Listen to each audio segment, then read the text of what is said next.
안녕하세요. 2020 영등포 하이바이 협치활동 공유회 아파트 생활공작소 편의 MC를 맡은 협치 리포터 정예원입니다.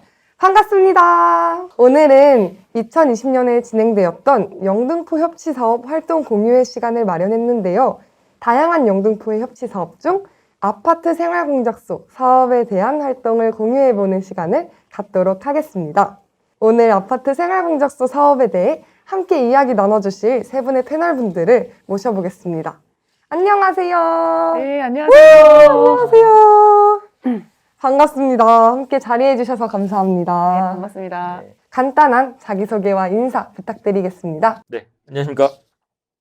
영등포구 사회적경제과의 허대길이고요. 이번에 아파트 생활공작소 사업을 담당하고 있는 사람입니다. 반갑습니다. 안녕하세요. 영등포 아트자이 아파트 생활공작소 사업을 맡은 대표 허선입니다. 반갑습니다. 안녕하세요. 아파트 생활공작소 사업의 사업 수행기관인 한국미술심리상담사 사회적협동조합의 권미원입니다. 반갑습니다. 마지막 이렇게 포즈까지 완벽하게 제가 이렇게 좀 배워가도록 하겠습니다. 이거는. 네, 그럼 아파트 생활공작소 사업에 참여해주신 민과 관의 세 분이 골고루 자리해주셨네요. 그럼 본격적으로 하이바이 협치활동 공유회 아파트 생활공작소 사업 활동에 대해 이야기 나눠보겠습니다. 우선 먼저 아파트 생활공작소 사업이 어떻게 추진되었고 만들어지게 되었는지가 가장 궁금한 부분인데요. 허대길 주무관님께 소개 좀 부탁드려도 될까요? 아파트 생활공작소 사업은 이제 올해 처음 시작을 하게 되었는데, 여러분 혹시 그거 아세요? 우리나라 인구 절반이 수도권에 산다는 거.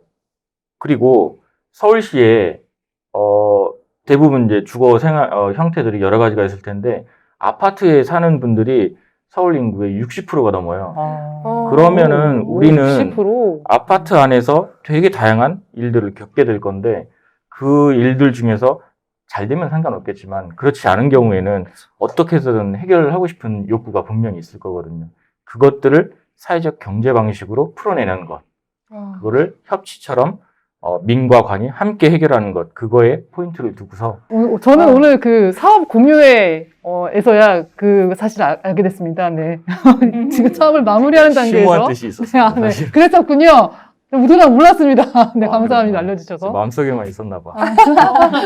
갑자기 좀 이렇게 더 진솔한- 커다래 보이십니다. 진정한 공유회, 네. 감사합니다. 네, 그렇습니다. 네. 제가 아파트 생활공작소라는 사업을 좀 처음 들어봐가지고 혹시 그거에 대해서 좀 더 자세하게 설명을 부탁드려도 될까요? 이 아파트 생활공작소 사업은 단순하게 주민들이 모이거나 공동체를 이루거나 이거에 대한 활동만이 아니라, 아파트 가만 보시면은 이제 유휴 공간들이 꽤 있어요. 이제 주민 공동 이용 시설이라든가 실제로 이제 카페 같은 공간이 있어도 활용을 못하는 공간들이 있는데, 그 공간들하고 주민들의 어떤 니즈가 결합해서 이 사업 같은 게 수행이 되게끔 하는 것이고, 플러스 사회적 경제 방식을 통한 것은 지속 가능성을 이야기하는 거거든요. 단순하게 공모 사업에서 끝나는 게 아니라 내년, 내후년에도 계속적으로 사업이 이어나갈 수 있게끔 그렇게 사업을 설계를 하고 있습니다. 근데 그렇게 주민분들이 이제 다 같이 모이셔서 아파트 내에 안 쓰는 공간이 사실 이제 많잖아요.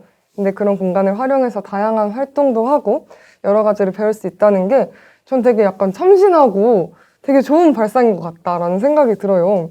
저희 동네에도 생활공작소가 생겼으면 진짜 너무 좋을 것 같다는 이제 마음도 듭니다. 내년에 신청하시죠. 네, 그러니까요. 어디로 가면 신청할 수 있나요? 우리 주무관님한테. 주무관님한테 네, 신청하시면 됩니다. 1대1로 신청. 꼭 내년에 저좀 그러면은 예약된 걸로. 네. 예원 씨. 알겠습니다. 꼭 좀 부탁드리겠습니다. 네, 그럼 아싸, 영업 하나 했네요. 네. 화이팅. 저 꼭 해주셔야 됩니다. 우리 아파트부터 하려고 했는데. 현재 아트자이와 현대 6차 아파트 두 곳이 지금 생활공작소로 선정되었는데요. 어떤 기준으로 이 아파트들이 생활공작소로 선정되었는지도 궁금합니다. 아까 말씀드렸다시피 아파트가 굉장히 많이 있는데, 우리 영등포구에도 지금 186개 아파트가 있어요. 근데 그 아파트에 일단은 공개 모집을 한 상태에서 이제 주민들이 5명 이상의 어떤 모임 같은 게 있다고 하면 그분들을 중심으로다가 이제 모집을 받고 이제 나름의 기준으로 선정까지 진행을 했어요. 그러면은 만약에 우리 아파트가 아파트 생활공작소로 선정이 되었다. 그 후에는 주민분들이 프로그램에 어떻게 참여를 할 수 있게 되나요? 다른 공동체 사업하고 좀 차별성이 있는 게 뭐냐면, 다른 공동체 사업 같은 경우 예를 들면은 우리는 헬스케어 사업을 하고 싶어요라고 사업 계획서 신청서를 내거든요, 통상적으로. 요거는 그거에 플러스 알파적으로 주민들의 어떤 합의 과정을 좀 더 거치게 돼요. 그래서 주민들이 만약에 헬스케어 말고도 어떤 돌봄 사업 같은 거라든지 뭐 김장 나눔 행사라든지 이런 것들을 추가적으로 하고 싶어요라고 하면 그게 다 들어올 수가 있어요. 아, 약간 스펀지처럼 아이디어를 쑥쑥 빨아들일 수 있는. 왜냐하면 주민들이 다들 이제 대체로 동의를 해줘야 그 사업도 타당성을 얻을 수 있고 많은 분들이 또 참여할 수 있다고 생각을 하기 때문에. 근데 그렇게 주민분들이 먼저 이렇게 아이디어를 내고 그거를 이제 또 다 받아들여 주시면서 진짜 그 아파트 단지 내에 거주하고 계신 분들이 진짜 필요하고 원하는 활동을 진행할 수 있게 되겠네요. 네, 주무관님께서 아파트 선정 기준과 주민 참여 방법에 대해서 약간 되게 멋지게 설명해 주셨는데요. 다른 분들의 목소리도 들어보면 되게 좋을 것 같아요. 한미사협의 권요한 대표님. 네, 접니다. 네, 아까 이렇게 네, 약간 네, 되게 멋진 네. 포즈 하셨던 대표님께 민과 간이 함께하는 협치 사업인 아파트 생활공작소 사업에서 한미사협은 어떤 역할을 해주시고 있으신지 여쭙고 싶습니다. 그거 여쭤보실까봐 제가 네. 뭐라고 말을 하나 고민을 좀 했는데요. 제가 지금 아까 허주무관님 말씀하신 거에 힌트를 얻어, 저희는 바로 스펀지입니다. 맞습니다. 아니, 스펀지 역할을 한 것 같아요. 지금 생각해보니까, 주민들이 원하시는 그런 그 의제들, 해결하고 싶은 의제들, 또는 하고 싶은 일들, 이런 것들 다 모아 스펀지 역할에서 쫙 빨아들여서 그거를 어떻게 하면 되는가 고민하고 같이 의논하고 해서 예산을 어떻게 잘 배분해서 잘 활용하는가. 그래서 효율적으로 그리고 결과도 주민분들이 원하시는 대로 제대로 수행될 수 있게 그렇게 저희가 그런 역할을 했던 것 같습니다. 이렇게 민과 간 사이에서 스펀지처럼 정말 중요한 역할을 해주시고 계시는데요.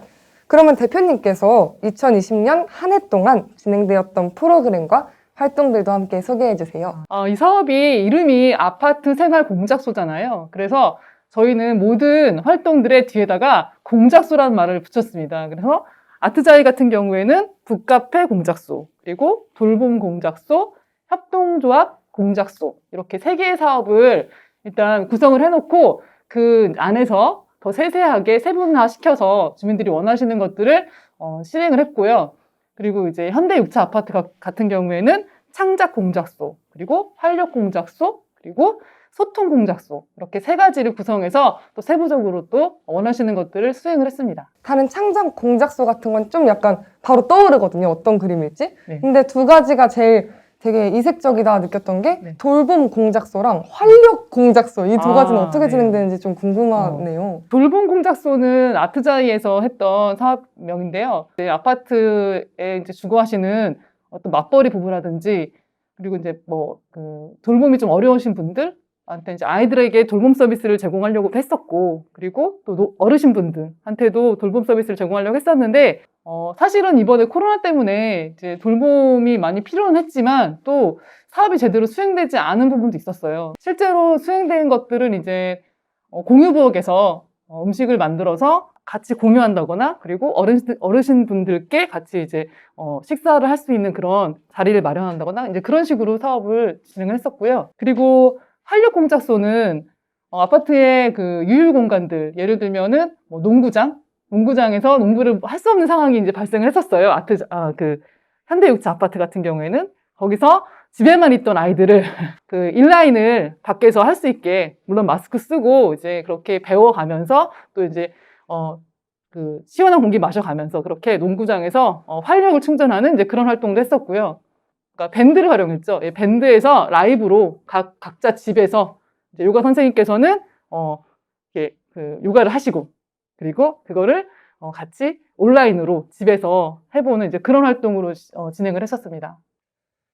네, 저는 특히나 이제 함께 김장김치도 아까 담그셨다고 말씀하셨는데 이 사업에 함께 참여하고 계신 아파트 대표님께서 이렇게 또 오늘 자리에 나와주셨으니까요. 와. 그렇게 궁금했던 아트자이 아파트 대표님께서는 어떤 프로그램이나 활동이 가장 인상 깊으셨나요?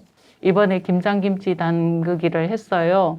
저희가 하면서 이 부분도 이제 이 사업에 소울푸드 사업에서 진행되면서 참가비를 받았어요. 그 참가비 받은 돈을 플러스 했고 사업비 플러스 해서 일단은 저희가 노림동 주민센터에 나눔을 했어요. 김치 나눔을 했고 지금 현재 디저트 떡도 하고 있는데 디저트 떡도 마지막 수업에는 나눔 행사로 일단 기부받은 돈에 대해서 그 부분을 그렇게 나눔으로 진행하는 걸로 이제 저희가 기획하고 있었고 진행 중에 있고요. 그러면 이제 주무관님과 대표님은 함께 사업하시면서 인상 깊으셨던 활동이 있었다면 말씀해 주실 수 있을까요? 아까도 이제 얼핏 말씀하셨던 부분이 권 대표님이 말씀하셨던 부분 중에 아무래도 이제 아트자이의 공유부업도 되게 이 공간이 그만큼의 효용 가치가 있을까? 처음에 봤을 때는 그냥 아무것도 없는 공간이었거든요. 그래서 사용을 안 하는가 보다 했는데 막상 만들고 나서 그 다음에 연속적으로 이제 주민들의 아이디어에 의해서 사업들이 진행되는 과정을 보면서 이게 이렇게까지 가치 있는 공간이구나. 이게 반대로 서로 생각을 하게 되더라고요. 이렇게 전과 후가 너무 달라진 이런 모습을 보니까 사업하기 잘했다. 그런 생각이었어요. 협치 사업이 더 전국적으로 확장이 됐으면 좋겠다라는 생각이 드는 게 이 활동이 되게 장점만 되게 두루두루 많은 것 같아요. 단합도 되고 또 재미도 있으면서 나눔도 아까 계속 지속적으로 되는 것 같아서 너무 좋은 것 같습니다.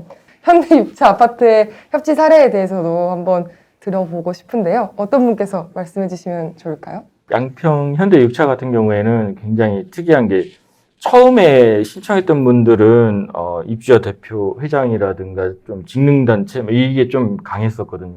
근데 지금은 주민들이 강사로 나서고 있어요. 되게 특이하게도. 예를 들어서 아크릴화 강의라든가 중등 역사 강의라든가 아까 인라인 수업도 마찬가지고 그런 사업들의 주도성을 주민들이 갖고 있는 거예요. 주민들이 다 모여서 이 사업을 하자라고 하는 어떤 동의도 이미 전제되어 있지만은 그 사업을 실제로 실행하는 사람이 그 아파트 주민인 거예요. 결국에는 입주민이 입주민을 돌봄하는 그런 상황인 거죠. 그래서 그게 굉장히 예쁘다고 생각이 들어요. 협치스럽고. 사실 진짜 친구 둘이서 짜장면집 가서 너 짜장면 먹을 거야, 짬뽕 먹을 거나 이 얘기만 해도 사실 진짜 힘든 문제거든요. 맞아요. 근데 진짜 네. 민과 간이 많은 분들께서 함께 힘을 합쳐서 어떠한 되게 유익한 사업과 활동을 만들어내시기까지 얼마나 많은 노고와 의사소통에 대한 부딪힘과 그걸 또 해결해 나가는 과정이 있었을까 싶기도 해서 그런 힘든 것들이 있기 때문에 진행되고 있는 사업들이 더 빛나게 보이는 것 같습니다. 덕분에 저희도 이 사업을 하면서 저희 회사도 안 그래도 스펀지였는데 업그레이드 돼가지고 조금 더 나은 스펀지로 거듭나게 되는 그런 사업이었습니다. 고급 스펀지가 이제 네, 점점 하시죠. 고급스러워지는. 지금까지 이제 말씀을 많이 해주셨는데 너무 아름다운 동화 같은 얘기라 보고 계신 분들이 약간 졸리실 수도 있겠다 싶어서 저희가 약간 이번에는 내년에 보완돼야 될 점이나 이런 부분은 살짝 솔직히 조금 아쉬웠다 이런 부분들을 한번 허심탄회하게 한번 얘기를 나눠보는 시간을 갖도록 하겠습니다. 한 분씩 한번 의견 말씀해 주실 수 있을까요? 아쉬운 게 너무 없어서 아쉬운데. 와, 무슨 이런 또 멘트를 또 치시나 또. 야, 진짜. 뒤에 분들이 이제 허심탄회하게 말 준비를 못하게 맞췄는데 혼자서 이렇게 빠져나가시겠다는 거니까. 그러니까요. 진짜. 그러면 이렇게 좋은 사업은 이제 말씀해 주신 것대로 앞으로 꼭 좀 지속적으로 운영이 됐으면 좋겠는데요. 행정의 지원 또한 지속적 운영에 굉장히 큰 부분이 될 것 같아요. 제일 중요하죠. 이제 민과 간의 협치를 통해서 주민분들이 직접 참여하시고 또 만들어 나가는 사업이 진행된다는 것이 저는 정말 오늘 이렇게 이 시간을 통해서 더 되게 감명도 받고 되게 부럽기도 했고 멋지신 것 같다는 생각이 들었습니다. 오늘 이렇게 세 분의 민관 패널분들과 함께 2020 하이바이 협치활동 공유회 아파트 생활공작소 편을 진행해 보았는데요. 한 해 동안 진짜 협치 사업 진행해 주시느라 너무 고생 많으셨습니다. 자축에 박수 한번 칠까요? 고생하셨습니다. 진짜 너무 감사합니다. 수고하셨어요. 수고하셨습니다. 한 해 동안 협치 사업 진행해 주시느라 어깨가 무거우셨을 텐데 너무 고생 많으셨습니다. 이렇게 함께 자리까지 해주시고 좋은 의견 나눠주셔서 너무 감사합니다. 마지막으로 가장 지금 중요한 포인트인데요. 저희가 또 이제 마지막 단추를 잘 깨야 내년에 또 첫 단추를 같이 잘 깨미니까 영등포 협치 화이팅을 굉장히 파이팅 넘치게 외쳐주셔야 돼요. 제가 영등포 협치 하면 화이팅! 이거를 같이 외쳐주셔야 됩니다. 지금까지 영등포 협치 리포터 정예원과 함께하는 2020 하이바이 협치 활동 공유회 아파트 생활공작소 편이었습니다. 영등포 협치 화이팅!